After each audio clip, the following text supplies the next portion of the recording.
Picture is related to what the American Society of the Cardiologists they prefer just in regard to the heart axis. As I said earlier, having sagittal and coronal or axial cut does not display what we're looking for in the heart, and this is why they end up coming with what?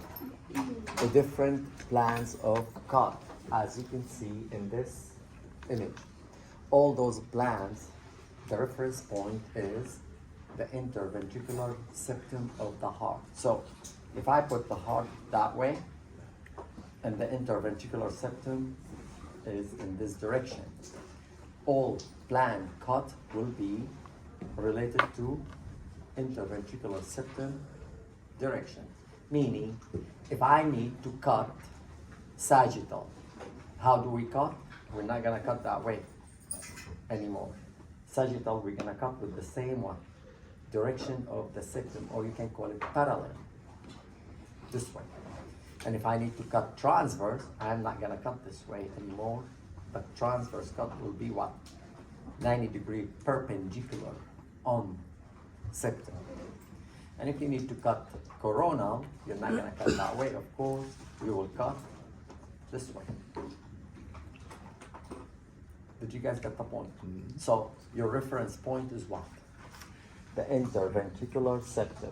And all plans are made based on the direction of that septum. If you cut with the same direction of the septum parallel to it, that's sagittal. If you cut perpendicular on it, that's axial.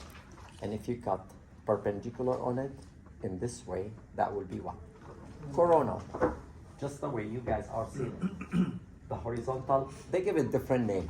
So they don't want you to get confused with the sagittal, axial, and coronal, so you don't name it the way you guys have learned it. So they give it different name.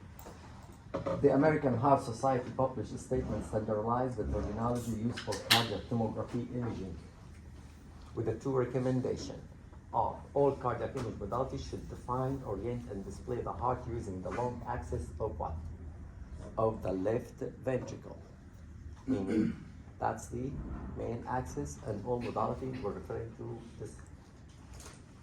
Displaying the heart using the long axis, meaning this is the long axis of the heart.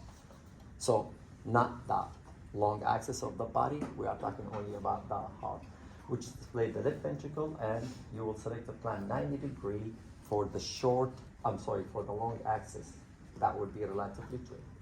The name for 90-degree oriented cardiac plans is used in all imaging modality, and you should name them by vertical long axis, horizontal long axis, and short axis.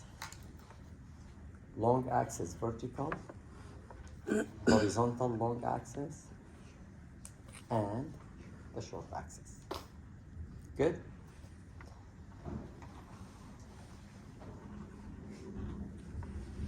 In this picture, which is this, they showing you the vertical long axis, which is parallel to what? To the left ventricle, or you could choose, if you wish, the septum. The septum.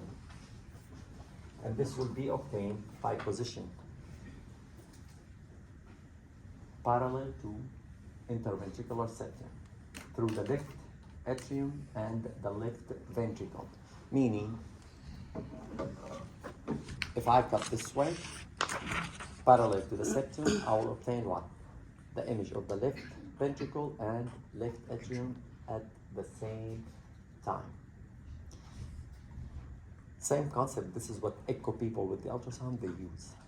They put the probe with this direction, like this, which is they obtain those two chambers. So they're using the same concept. The horizontal axis demonstrate all four chambers to the heart. Horizontal axis means this. And you'll be able to demonstrate what? All four chambers of the heart simultaneously. And of course, it is the same with the echo people. Echo people, they put their probe and they angle that way. So the cut will be what? In this direction, which is mean in that direction. So they be able to display what?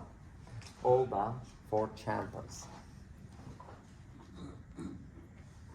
The short axis image will be obtained on the longitudinal long axis, or the horizontal one image with an oblique plan between the right and the left. That's an oblique plan. And of course, you will need to be what? Perpendicular on septum.